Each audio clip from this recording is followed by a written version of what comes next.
झुम्दै जाऊँ मस्तीमा प्यान्थरको साथमा रहँदै जाऊँ खुसीले प्यान्थरको साथमा पल पलमा छ माया पुरा हुन्छ चाहना सुरक्षित यौन जीवन प्यान्थरको साथमा उच्च स्तरीय अमेरिकन कन्डम प्यान्थर सुरक्षा र सन्तुष्टिको लागि panther premium condom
megahertz Janaki Samachar में अपने के स्वागत है। शुरादन से सुनल जाओ समाचार।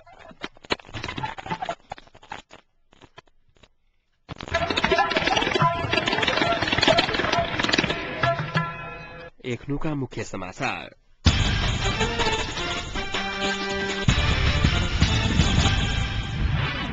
विवाह पंचमी सम्पन्न भेल एक हप्ता बीत चुकला बादो जनकपुर नगरपालिका सर सफाई होबा नहीं सकल। नगरपालिका कुंभकर्ण के निद्रा विश्वित रहल।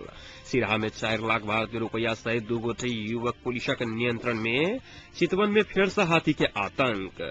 प्राधिकरण फिर से लोड सेटिंग बढ़ावा के तैयारी में। नेपाल शिक्षक संघ धनुषाक 7म अधिवेशन में धांधली भ रहल शिक्षक सभा का आरोप। आ युवती बलात्कार के विरोध में दिल्ली में प्रदर्शन एखनो जारी।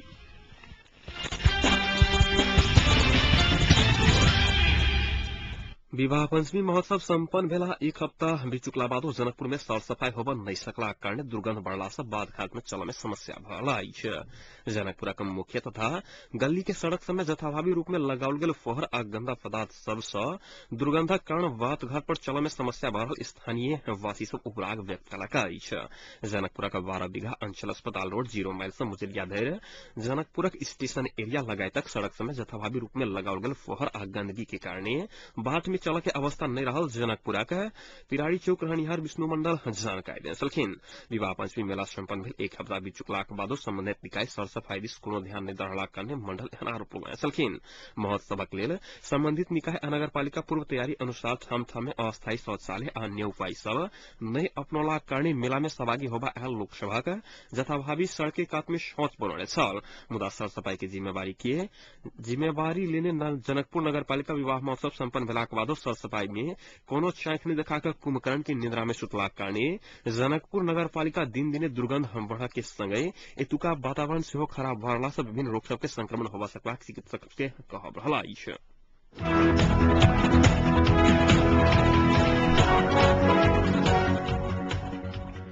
सिरहा में 4.5 लाख भारतीय रुपया सहित 2 गोटे के पुलिस पकड़ाव कलक। 1000 के तौर से 4,44,000 भारतीय रुपया सहित 2 गोटे के भारतीय नागरिक के पकड़ाव करने पुलिस जोड़लक। कल ही रात इनरवा 800 मोटरसाइकिल सहित भारत के बिहार के सहरसा के 30 वर्षीय विशाल यादव और 26 वर्षीय अशोक यादव के पकड़ाव करने पुलिस जोड़लक। पकड़ाव पड़ल दुनू गोटे के संग से 100 ग्राम खैरो पाउडर से बरामद भेल। एम्हर अवैध रूप में भारतीय रुपया सिरहा के लहान गोल बाजार मिर्चैया तथा सीमावर्ती बाजार समेत दलाल सब बेसी बचालक कारोबार कर रहा। वो सब 1 से भारतीय रुपया बापत 168 नेपाली रुपया धरि ल रहल उपभोक्ता सब बतौलक।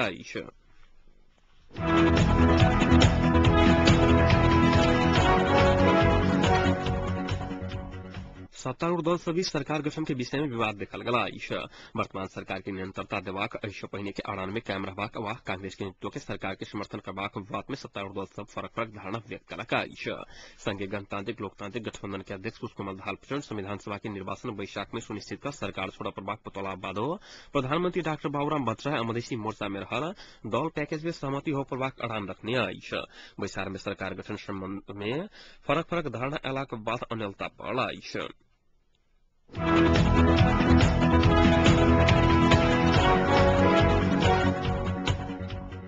चितवन में फिर से जंगली हाथी के आतंक शुरू भला आइश। हाथी चितवन के माड़ी में रहल सुकुम्बासी बस्ती में 5टा घर तुए देने आइश। उक्त घर समय आक्रमण करवाला हाथी पहिने है ओहि क्षेत्र में आक अपन अड्डा जमाने आयल ध्रुवे हाथी रहल स्थानीय वासी से बतौलक आइश। एक हफ्ता पहिने माड़ी के बोट दंपति के हत्या क भाग रहल ध्रुवे हाथी के मारा स्थानीय प्रशासन सक्रिय भ खोजी कार्य में लागल हो तो एखन देर ध्रुवे हाथी पता लागल नहीं सकल आइश।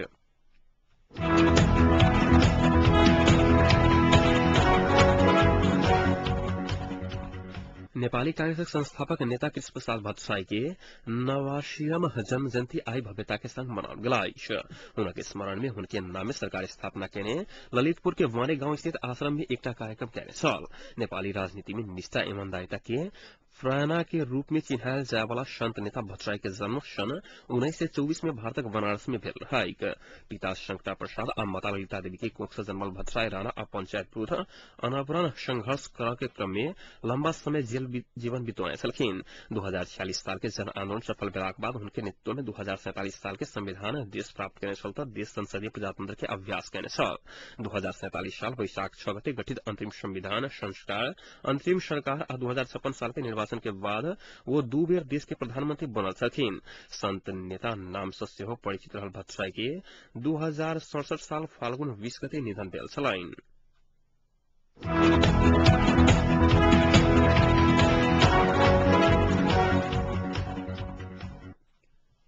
नेपाल विद्युत प्राधिकरण लोड सेटिंग के समय फिर से बढ़ावा के तैयारी कर आइश। दैनिक 12 घंटा होइत आबि रहल लोड सेटिंग थप 2 घंटा के दर से बढ़ावा के तैयारी भ रहल आइश। जल सतह घटल विद्युत अपुग भेल कहैत लोड सेटिंग बढ़ावा के तैयारी भ रहल प्राधिकरण अधिकारी बतौलक आइश। ऐसे पहिने अघोषित रूप में निर्धारित तालिका अगाडि विद्युत कटाव लागत अधिकारी से बतौलक आइश। प्रधानमंत्री बाबूराम भट्टराय एहि बेर जाड़ के समय में 14 घंटा से बेसी लोड सेटिंग नहीं घोषणा कला बाद प्राधिकरण के अधिकारी सब एहि बेर 18 घंटा धरि लोड सेटिंग जा सकबाक अनुमान केने छ।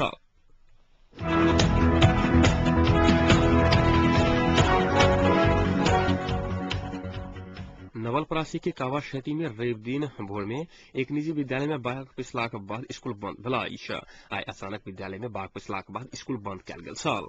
नवलपरासी के कावाशेती में 5 में रहल गंडकी बोर्डिंग स्कूल बाघ पिछलाक बाद बंद भेल छल। बाघ भोरे में विद्यालय भीतर कक्षा कोठा समेत देखल गेल छल। इम्हर चितवन राष्ट्रीय निकुंज गांव में पिछल बाघ के आक्रमण से कावाशेती में मजदूरी करैत आयल 30 वर्षीय बच्चूराम हरिजन घायल भेल आइश।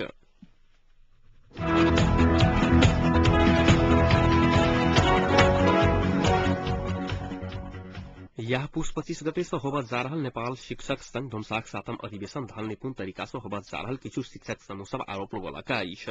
वर्तमान कार्य समिति के पदाधिकारी सब अनियमित तरीका से अधिवेशन कर जा रहल प्रति नेपाल महिला शिक्षक संघक उपाध्यक्ष गीता यादव तथा जयकृष्ण यादव समूह आपत्ति जोड़लक आइश।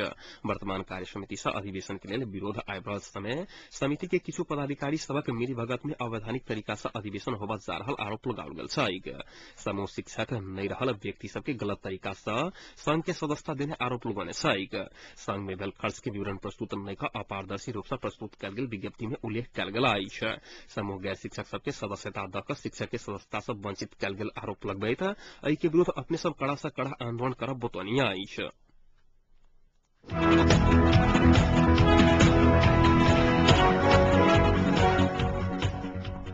नेपाल यातायात स्वतंत्र अंचल मजदूर संगठन समिति के 8म अंचल अधिवेशन आई सम्पन्न भेल आइश। अधिवेशन से 21 सदस्य अंचल समिति गठन कयल गेल आइश। समिति के अध्यक्ष में रामदयाल चौधरी, उपाध्यक्ष में अनिरुद्ध शाह, सचिव में रामलला झा, सहसचिव में रामदेव झा, चयन वरिष्ठ सदस्य में सुजय कुमार सिंह, दीपेन्द्र यादव, रसिक लाल पासवान, रमेश मंडल, सत्यनारायण यादव, लक्ष्मण यादव, खग प्रसाद गौतम, कुमार प्रसाद चपागाए, अर्जुन झा सहित व्यक्ति सब रहल आइश।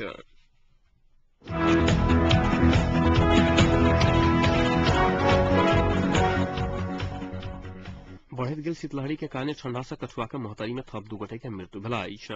बढ़ैत गेल ठंडा से कठुआ का मथौलिया 4 के 60 वर्षक मिश्री यादव आ औढ़ी 3 के 40 वर्षक विनोद चौधरी के मृत्यु भेल जिला प्रहरी कार्यालय मोहतरी जनौलक अछि।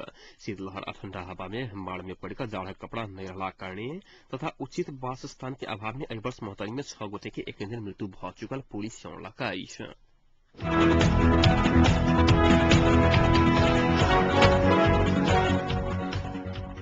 नेपाली कांग्रेसक नेता डाक्टर प्रकाश शरण महत एकीकृत नेकपावादी निर्वाचन के लिए तैयार नहीं रहल बतुआ सलखिन। बैसाख में निर्वाचन करे के बाद एकीकृत नेकपावादी के प्रचारबाजी मात्र रहल वो आरोप लगाए सलखिन। नेपाल राष्ट्रीय मगर संघक पर्वत के दूसरा जिला अधिवेशन के उद्घाटन करते नेता महत किछु दिन पहिने विवाहित भेल एकीकृत नेकपावादी कम परिणाम आवा के डर से निर्वाचन से डरा रहल जिक्र गए सलखिन। एकीकृत नेकपावादी जनता के आंख में छाउर राइख का सत्ता लंबी आवा के दाव में रहल महत के कहब छलाइन। महत आप देश के जिम्मेवारी नेपाली कांग्रेस के कन्हा पर कारणे पार्टी एकताबद्ध आ मजबूत होबा के विकल्प नहीं रहल बतुआ सलखिन। एहि बीच संघीय समाजवादी पार्टी के अध्यक्ष अशोक कुमार राय राजनीतिक खिंचातानी से देश अन्हार अवस्था में पहुंचल आरोप लगाए सलखिन। कि रात राष्ट्रीय सम्मेलन के भोजपुर में उद्घाटन करते राय राजनीतिक खिंचातानी के कारणे नेता सब देश के अन्हार दिश धकेलने आरोप लगाए सलखिन। षड्यंत्रकारी सब शक्ति के कारणे संविधान जारी नैक जनता के आकांक्षा के हत्या कल गेल अध्यक्ष राय के कहब छलाइन। राय जनता के भावना ऊपर खिलवाड़ करवला सबके चिन्ह पर जोर दे सलखिन।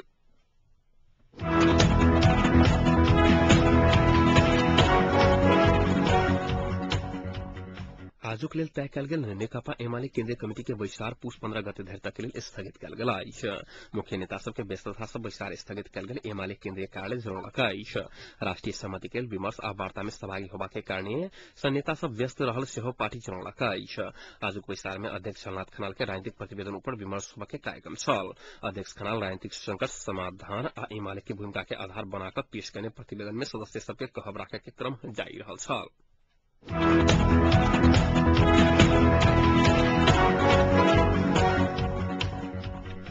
भारत के राजधानी नया दिल्ली में एक युवती ऊपर भेल सामूहिक बलात्कार के विरोध में दिल्ली में प्रदर्शन एखन जारी रहल अछि।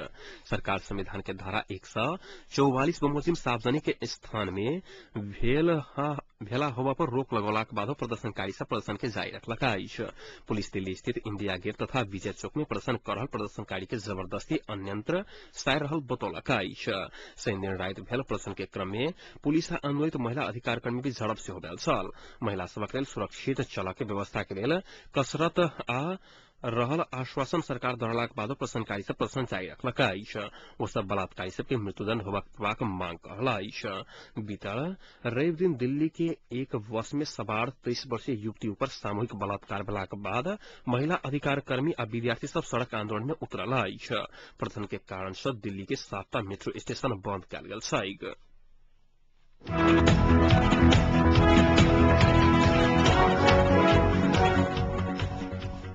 अब तापक्रम एखन जनकपुरक तापक्रम 16 डिग्री सेल्सियस रहल अछि।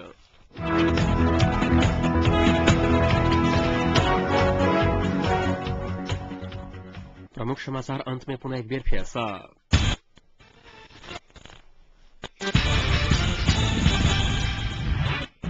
विवाह पंचमी संपन्न भेल एक हफ्ता बीत चुकलाक बादो जनकपुर नगर साफ सफाई होबा नहीं सकल। जनकपुर नगर पालिका कुंभकर्ण के निद्रा में सुतल। सिरहा में 4 लाख भारू सहित 2 गोटे युवक पुलिसक नियंत्रण में। चितवन में फेर से हाथी के आतंक। प्राधिकरण फेर से लोड सेटिंग बढ़ावा के तैयारी में। नेपाल शिक्षक संघ धुनसाक 7म अधिवेशन में धांधली भ रहल शिक्षक सभा आरोप आ युवती बलात्कार के विरोध में दिल्ली में प्रदर्शन एखनो जारी।